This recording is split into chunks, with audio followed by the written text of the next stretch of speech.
Hello दोस्तों, कैसे आप लोग। उम्मीद है बेहतर होंगे और अपने एग्ज़ाम की प्रिपरेशंस में लगे हुए होंगे। फ्रेंड्स, मैं सुनील अपने चैनल स्पर्श एकेडमी के लिए आपके सामने एक बार फिर उपस्थित हूँ एक ग्रामर के इम्पॉर्टेंट टॉपिक के ऊपर आपसे बात करने के लिए। लेकिन उससे पहले कुछ ज़रूरी इन्फॉर्मेशन है जिसको मैं आपसे शेयर करना चाहता हूँ। पहली चीज़ तो जो लोग नए लोग हैं वो इस वीडियो को शुरू करने से पहले वो मेरे चैनल को सब्सक्राइब कर। उसके अतिरिक्त मैं आपको बता दूं, आप मेरे इंग्लिश एसएससी और बैंकिंग के लिए मेरे ऑफलाइन बैचेस को भी ज्वाइन कर सकते हैं और डिस्क्रिप्शन बॉक्स में दिए गए नंबर पे मुझे कांटेक्ट भी कर सकते हैं। उसके साथ साथ मैं आपसे बताना चाहता हूं कि एक स्पेशल सीरीज हम शुरू करने वाले हैं, पेड बैच हम ऑनलाइन शुरू करने वाले हैं यूपी, टीजीटी और पीजीटी को ध्यान में रखकर। इस हमारे चैनल से आपको टीजीटी और पीजीटी इंग्लिश और टीजीटी और पीजीटी हिंदी के जो जितनी भी आपके जानकारी है, इन्फॉर्मेशन है, जो भी डाउट होगा उसको सॉल्व कराया जाएगा। इंग्लिश के लिए मैं खुद अवेलेबल रहूँगा, जबकि हिंदी के लिए हमारे एक और फैकल्टी हैं मुकेश कुमार, वो उपलब्ध रहेंगे। तो जो लोग भी टीजीटी या पीजीटी का मेरा बैच ऑनलाइन या ऑफलाइन ज्वाइन करना चाहते हैं, आप मेरे इन नंबर्स पे या मेरी वेबसाइट पे जाकर इन्फॉर्मेशन ले सकते हैं। 1 अक्टूबर से पहले आप अपना रजिस्ट्रेशन करवा सकते हैं। दोस्तों, आज जो मैं टॉपिक लेकर आया हूँ वो हर एग्जामिनेशन के लिए एक बेहद इम्पॉर्टेंट टॉपिक रहा है और एक बिगनर्स के लिए और जो लोग इंग्लिश में कुछ अच्छा जानते हैं उनके लिए भी ये टॉपिक बेहद इम्पॉर्टेंट है। फ्रेंड्स, आज मैं जो आपको पढ़ाने जा रहा हूँ वो पार्ट्स ऑफ स्पीच पढ़ाने की शुरुआत करने जा रहा हूँ। फ्रेंड्स, ये वीडियो आपका लंबा भी होने वाला है और कई सेगमेंट में डिवाइड भी होगा। इस पार्ट ऑफ स्पीच की मैं सीरीज एक तरीके से आज शुरू करूँगा जहाँ पे 8 पार्ट ऑफ स्पीच के बेसिक कॉन्सेप्ट से लेकर आपको एडवांस तक जो रूल्स हैं, रेगुलेशंस हैं, कैसे आप उन्हें प्रयोग करेंगे, एग्जामिनेशन में कैसे क्वेश्चंस आते हैं, कैसे स्पॉटिंग एरर में आप उन्हें आइडेंटिफाई करेंगे, फिल इन द ब्लैंक में उन वर्ब्स या अन्य चीज़ों को कैसे भरना है, वो सारी इन्फॉर्मेशन मैं आपको ये जो सीरीज़ हमारी है वो मैं दूंगा। तो फिर देर न करते हुए जो लोग भी नए हैं वो चैनल को ज़रूर सब्सक्राइब करें और जितने भी आपके साथ के लोग हैं सब लोग मेरे इस प्लेटफॉर्म से जुड़ें ताकि जो सीरीज़ मैं शुरू करने जा रहा हूं वो इन्फॉर्मेशन आप तक पहुंच जाए। तो फ्रेंड्स, आज मैं जो बताने जा रहा हूं वो बताने जा रहा हूं पार्ट्स ऑफ स्पीच को लेकर। जैसा आप सभी लोग जानते हैं कि पार्ट ऑफ स्पीच का जैसे आप नाम लेंगे वैसे लोग कहते हैं ये तो 8 प्रकार के होते हैं, बट बहुत कम ही लोग जानते हैं कि वास्तव में पार्ट्स ऑफ स्पीच होता क्या है। पार्ट्स ऑफ स्पीच का नाम लेते तुरंत लोग 8 प्रकार उसको गिना देते हैं। नाउन है, प्रोनाउन है, वर्ब है, एडवर्ब है, एडजेक्टिव है, प्रीपोजिशन, कंजंक्शन और इंटरजेक्शन है। लेकिन जो इसका एक कॉन्सेप्ट पार्ट ऑफ स्पीच का है वो बहुत कम लोग बताते हैं, या यूँ कहें तो कुछ कम लोगों को इसके एक्सप्लेनेशन के बारे में पता है। तो सबसे पहले जो पार्ट ऑफ स्पीच के फंक्शन हैं उनको जानने से पहले हमें ये जानना बेहद ज़रूरी है कि पार्ट्स ऑफ स्पीच होते क्या हैं। ठीक है, तो सबसे पहले आप इन वर्ड्स को समझिए। पार्ट्स ऑफ स्पीच का मतलब क्या है। पार्ट्स में से आप सभी जानते हैं भाग, ऑफ का प्रयोग काकी के लिए किया जाता है, जबकि स्पीच मीन्स होता है जो आप बोलते हैं, जो आप कहते हैं। तो आप सोचिए कि पार्ट्स ऑफ स्पीच के अंतर्गत आप क्या स्टडी करने जा रहे हैं। सबसे पहले इस पॉइंट को समझिए। Parts of speech, parts means भाग और स्पीच में जो आप कहते हैं, जो आप बोलते हैं, मीन्स जो भी स्टेटमेंट, जो भी सेंटेंस आप कहते हैं उसके एक एक पार्ट को आपको समझने का जो जरिया है वो पार्ट्स ऑफ स्पीच है। इसको अगर डिफ़ाइन करना चाहें तो मैं आपको इसकी डेफिनेशन बताता हूँ। अगर आप इसको डिफ़ाइन करना चाहें तो आप इसको अच्छे से कर सकते हैं और डेफिनेशन ही अपने आप में पर्याप्त है इसकी, जो आपको हर प्रकार से चीज़ों को समझने में आसानी करेगी। तो फटाफट कॉपी आप ओपन करिए और नोट करिए मेरी इस डेफिनेशन को। Parts of speech is a kind of grammatical function. Part of speech जो है वो एक प्रकार का एक ऐसा ग्रामेटिकल फंक्शन है इन विच, जिसमें we provide a category to a specific word. फिर से नोट कर लीजिए, in which we provide a category to a special word. Hindi में अगर हम कहें तो पार्ट ऑफ स्पीच एक ऐसा ग्रामेटिकल फंक्शन है जिसमें किसी विशेष शब्द को हम एक कैटेगरी प्रोवाइड करते हैं। उसके साथ साथ मैं आपको बता दूं कि पूरे वर्ल्ड में जितने भी शब्द हैं वो सारे शब्द जो हैं वो इन्हीं पार्ट्स ऑफ स्पीच के अंतर्गत आते हैं। मीन्स जो 8 पार्ट ऑफ स्पीच हैं उन्हीं के अंतर्गत वो सारे वर्ड्स आते हैं।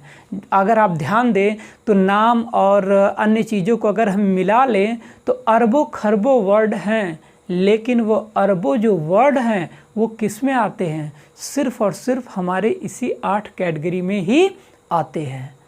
तो आप इमेजिन करो कि कितना बड़ा फंक्शन आप स्टडी कर रहे हो और स्टडी करने जा रहे हो, और अगर आपको उसका बेसिक कॉन्सेप्ट ना पता हो तो फिर आप कैसे इस चीज़ को समझ सकते हैं।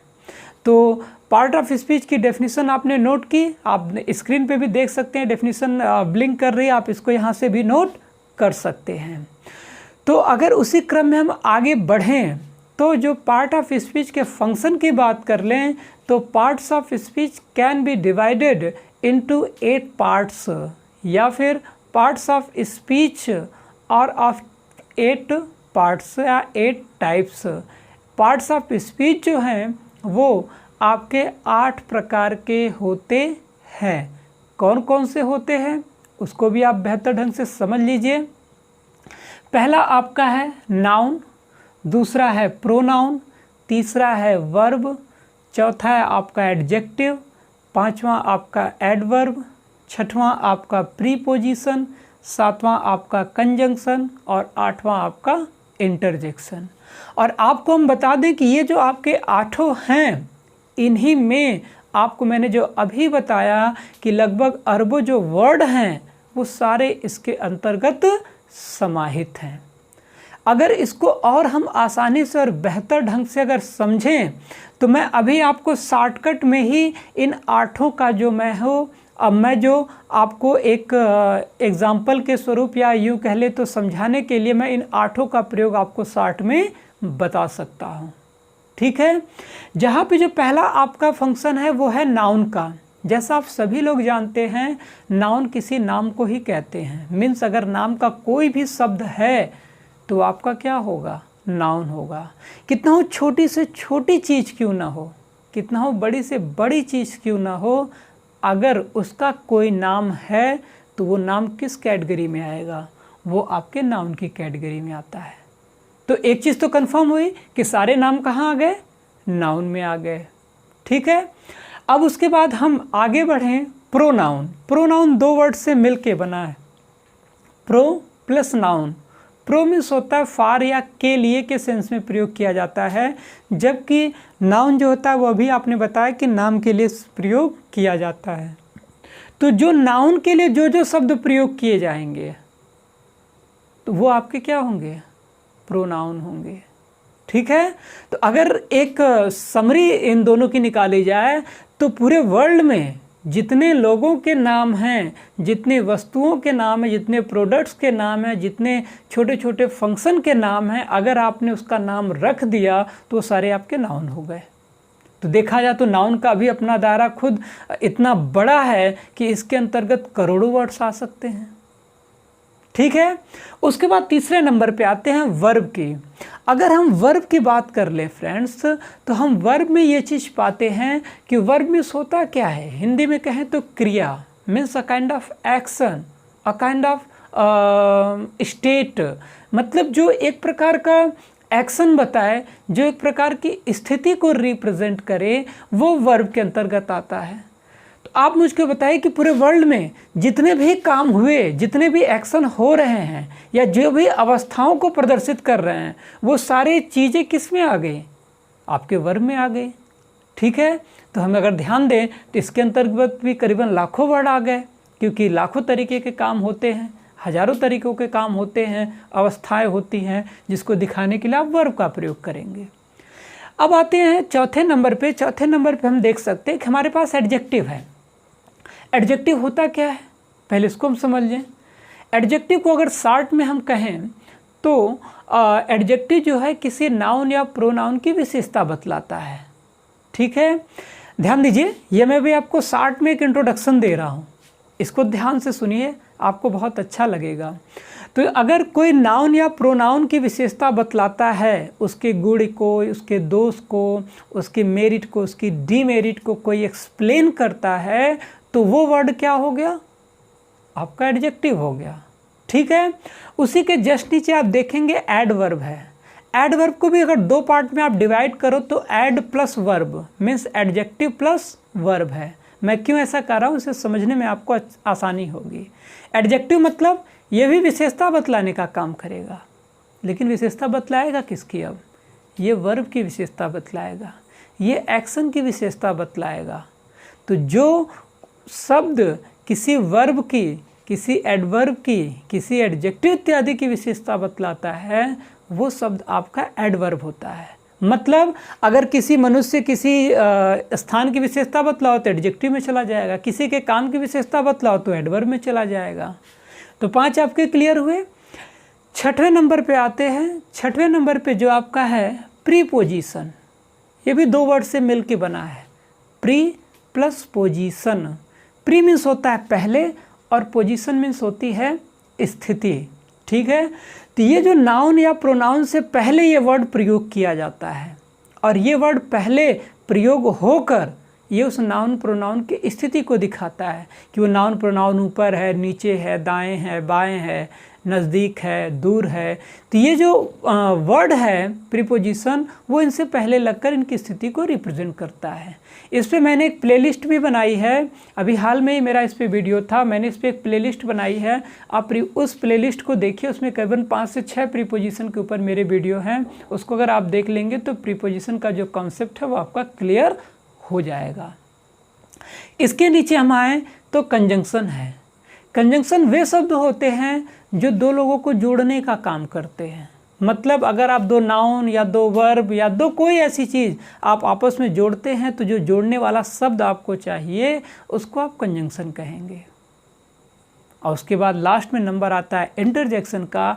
इंटरजेक्शन के अंतर्गत कुछ ऐसी भावनाएं, कुछ ऐसे साउंड्स जिनको आप शब्दों में बयां तो करते हैं, शब्द का स्वरूप तो देते हैं, लेकिन आप वो सुनने के लिए प्रयोग करते हैं या समझने के लिए या महसूस करने के लिए प्रयोग करते हैं, वो सारे वर्ड आपके इंटरजेक्शन के अंतर्गत आते हैं।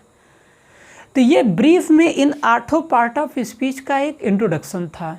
आगे की क्लास में मैं इनको अलग अलग आपको इनका बेसिक कॉन्सेप्ट, इनका एडवांस कॉन्सेप्ट, सारा सब कुछ मैं आपको समझाऊंगा, लेकिन इस तरीके से आप इसको बेहतर ढंग से समझ सकते हैं। अब मैं आपको कुछ पल देता हूँ, कुछ टाइम देता हूँ, एक बार आप सोच के देखिए, किसी भी ऐसे शब्द को सोच के देखिए जो इन 8 कैटेगरी से बाहर का हो। मैं आपको चैलेंज देता हूँ कि आप कोई ऐसा वर्ड नहीं सोच पाएंगे कि जो इन 8 कैटेगरी से क्या हो, बाहर का हो। क्योंकि जो भी हमारे वर्ड बने हैं, करोड़ों वर्ड जो बने, हमारे अरबों वर्ड जो बने हैं, वो इन्हीं 8 कैटेगरी में ही हैं। Means they are the parts of speech. वो इसी पार्ट्स ऑफ स्पीच को के हिस्से हैं। तो जाहिर सी बात है, जब आप एग्जामिनेशन में आप जा रहे हैं, पार्ट ऑफ स्पीच की आप बात कर रहे हैं, और अगर पार्ट ऑफ स्पीच का कॉन्सेप्ट आपका क्लियर ना हो, पार्ट्स ऑफ स्पीच होता क्या यही नहीं कंफर्म हो, तो फिर आप उसे कैसे समझेंगे? ये समझना आपके लिए क्या होगा, मुश्किल होगा। तो अभी तक आपने एक चीज़ बहुत बेहतर ढंग से समझी कि पार्ट्स ऑफ स्पीच क्या होता है।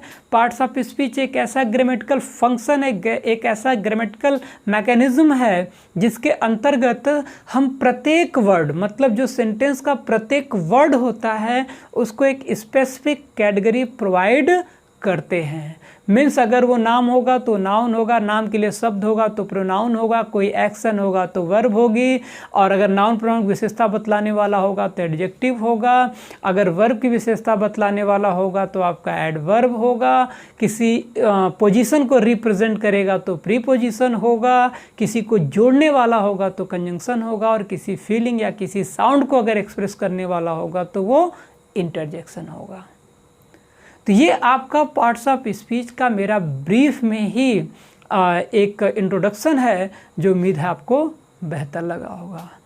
इसी के साथ साथ जो हमारी आगे की क्लासेस होंगे, शुरुआत तो नो डाउट हम नाउन से करेंगे कि नाउन वास्तव में होता क्या है, फिर उसके बाद हम बताएंगे नाउन के बेसिक कॉन्सेप्ट क्या हैं। उसके अतिरिक्त आपको मैं ये भी बताऊंगा कि नाउन से एग्जामिनेशन में क्वेश्चन कहाँ से उठ के आते हैं और कितने पॉइंट, कितने सर्टेन पॉइंट आपको पढ़ना है।